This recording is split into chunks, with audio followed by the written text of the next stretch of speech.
Salut les Scampis, c'est vendredi, jour du mag. C'est parti.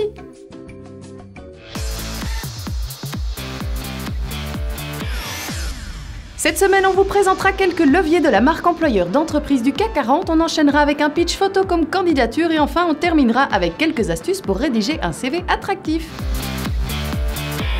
L'étude HR Idea menée par Altea et 231E47 est l'indicateur digital de l'engagement et de l'attractivité RH des sociétés du CAC 40 en 2017. Eh bien, 2017 marque la maturité des entreprises en termes de stratégie multicanale autour de la marque employeur. Et oui, aujourd'hui, les entreprises adoptent les codes marketing de la publicité pour vendre le produit offre d'emploi en proposant une réelle expérience de marque ainsi qu'un univers favorisant des émotions et des sentiments positifs avant, pendant et après l'achat du produit. Le tout pour une expérience candidat mémorable. L'étude ressort des chiffres clés intéressants comme 70% la proportion des candidats qui souhaitent postuler via le mobile, 80% la proportion d'entreprises du CAC 40 qui ont une page entreprise sur LinkedIn ou encore 40% la proportion d'entreprises du CAC 40 qui disposent d'un compte Twitter dédié à la carrière. L'étude révèle également que 5 entreprises du CAC 40 possèdent une app mobile dédiée à la carrière comme le Crédit Agricole et Engie par exemple. Sur Facebook, on observe grosso modo la même présence, mais il y a de nouvelles fonctionnalités comme la messagerie instantanée pour capter les candidats. Et ce n'est pas tout, puisque l'étude fait également le point sur les nouveaux médias comme YouTube, Glassdoor et Snapchat. Sur YouTube, 65% des entreprises interrogées disposent d'une playlist liée à la carrière comme Nokia et L'Oréal.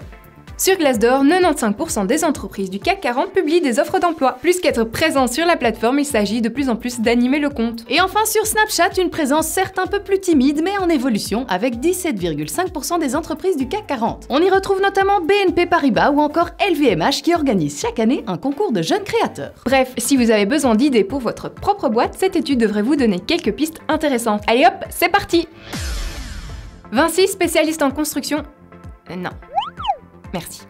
A récemment lancé une nouvelle campagne de recrutement étonnante et moderne. Dorénavant, l'entreprise s'adresse aux potentiels candidats en anglais pour marquer un vrai ancrage international. Il suggère aussi aux postulants trop audacieux, trop curieux ou encore trop créatifs de postuler. Il privilégie donc de vraies qualités humaines en plus des compétences techniques. Vous pouvez postuler à l'aide de votre CV ainsi qu'une photo de vous illustrant l'une de vos qualités. Le tout accompagné d'un pitch qui permettra de vous décrire de façon bien plus originale et bien plus personnelle qu'une banale lettre de motivation. Leur objectif est double. Ils souhaitent éviter les erreurs de casting en poussant les candidats à révéler leur vrai visage. Et surtout, ils veulent renvoyer une image moins hiérarchique, plus collaborative, innovante et moderne pour attirer les jeunes talents. Welcome to the Jungle, le guide de recherche d'emploi français a fait le point pour vous sur les éléments qui rendront votre CV plus attractif si vous souhaitez dégoter votre prochain job. Parmi les conseils, on retrouve celui de mettre en avant ses résultats plutôt que ses responsabilités. Eh bien oui, lister vos responsabilités ne donne aucune idée sur la manière dont vous avez rempli ce rôle. Utiliser des verbes d'action donnera aussi une dimension plus dynamique et personnelle à votre CV. On pense souvent que le CV doit être le plus original possible. Eh bien en fait, ça n'est pas forcément vrai. Si vous n'exercez pas un métier créatif, restez simple et allez à l'essentiel.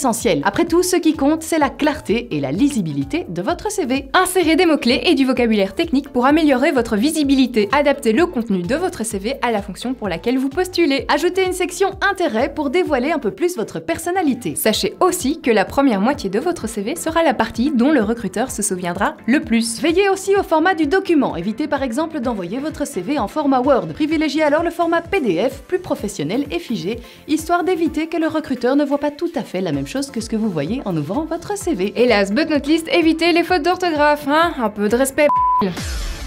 Voilà, c'est tout pour cette semaine, on se retrouve la semaine prochaine, même heure, même endroit, et sur les réseaux sociaux, comme d'habitude. C'est vachement long, on était à quel étage? Ouais, je sais pas, c'est long. Tiens, au fait, monsieur et madame à la vanille, s'il vous plaît, ont un fils. Alors là... Douglas à la vanille, s'il vous plaît.